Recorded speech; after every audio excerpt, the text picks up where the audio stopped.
Let's have a lesson and discussion on this work. Follow the lesson for free and just pick up all the tips from the video for free. But if you're interested, I do have a sheet music edition, which is a collection of works at the grade 1 level. And there's a link for that in the description. This is a great piece for around the grade 1 level. There's many things to work on. And in one way, when you first approach the piece, it seems extremely simple, kind of like upper single line, then lower single line, upper single line, lower single line, and it kind of goes back and forth between the two things.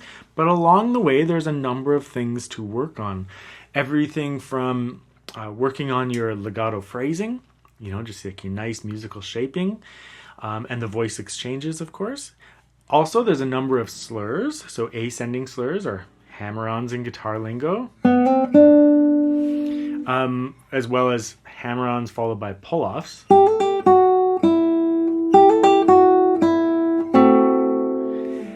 And there's also a couple of very specific right-hand fingerings to discuss as well. Put all of those things together and we have many things to work on. They're not big challenges and they're not awkward, but nevertheless, they are things to work on. Nevertheless. So I think that we'll dive into the piece, just a walkthrough of the piece right away, and I'll discuss some of the topics as we go, so that we're just addressing them in the context of where they occur in the piece. So we have here some voice exchange. What that means is that we have, if you imagine this being two people talking, then the first person, the higher voice person, talks. And then the lower voice person replies.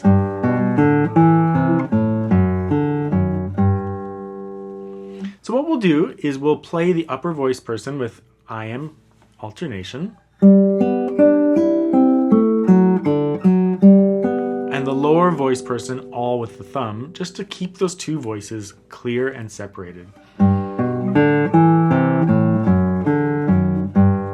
Clear and separated both in terms of the musicality and for the listener, but also physically in our hand. We're keeping the voices, we're delegating the voices to different fingers. Then at measure 9, it kind of repeats that same thing.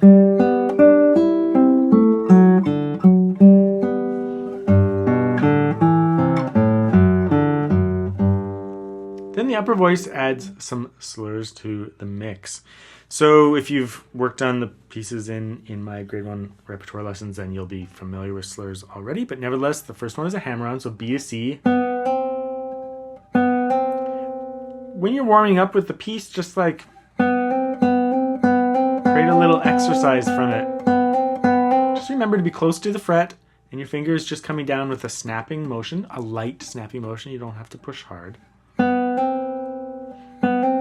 And then put it in the context of a scooped phrase. And we also have a shift to second position there. So we shift to second position. When we shift up with our thumb as well. The arm just moves that perfect hand position up one fret. And there you can practice that triplet figure in sections. You can practice the ascending slur and the descending slur. Or in guitar lingo again, that's hammer-on from 2 to 4. or pull off 4/2. Once you feel confident with the individual hammer-on and the individual pull-off, then you can put them together.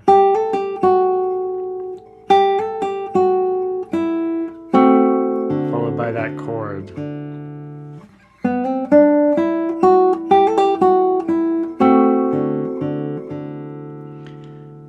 Very simple texture in one way, but I think at the grade 1 level, that's something you'll want to work on and refine. Get a nice refined legato sound and make sure it's all sounding very clear.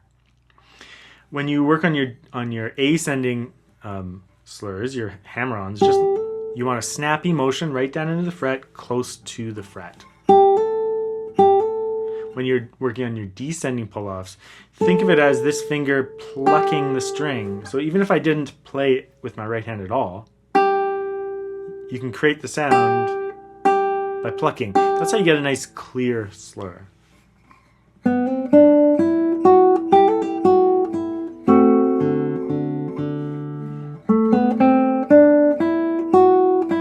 Watch the right hand fingering, A-I-M. It's so important to play with your A finger there. A-I-M. That way you don't have to repeat a finger there. To be honest, like if I did repeat a finger, it would sound just fine.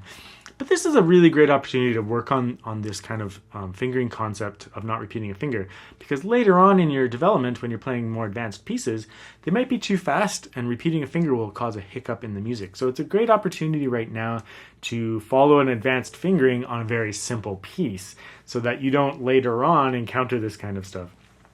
But as you can tell from this piece, most of it's conceptual. Like most of the time you don't even think, you just like alternate your fingers. But then a very specific one appears. A-I-M.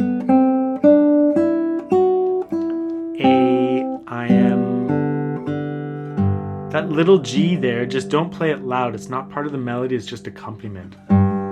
Soft with the I finger. Same phrase. Same phrase here, but with a slur in a different place.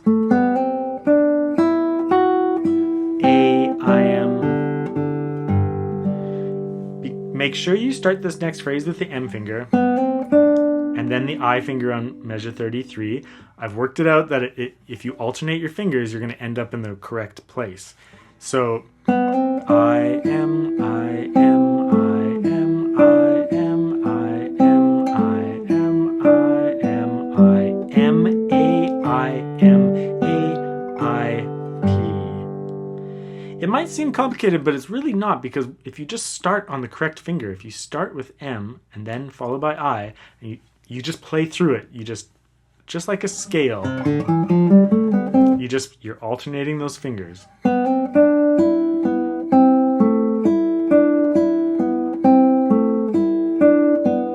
Which lands you at the M finger, and then because of this arpeggio figure, we're going to go M, A, I, M, A, I, P.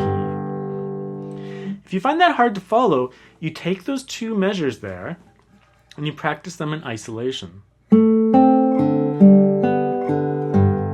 Or one measure at a time for that matter.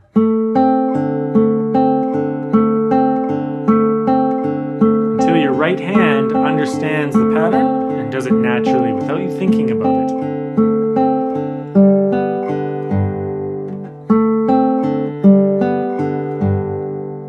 If you practice that as like a technique exercise every day, then when you're actually playing the piece, all you need to know is that you're going to start with the M finger, alternate,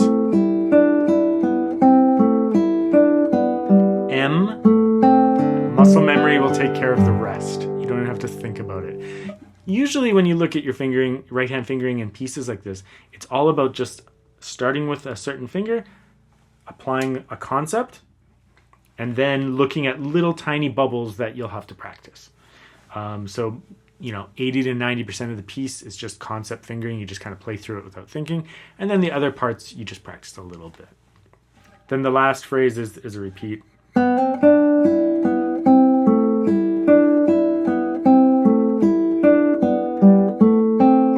It's the same material. So a great little piece. It sounds really fun. Those voice exchanges and the slurs and everything. It all sounds really great. Nevertheless, a simple texture and a simple piece, but some definite things to work on.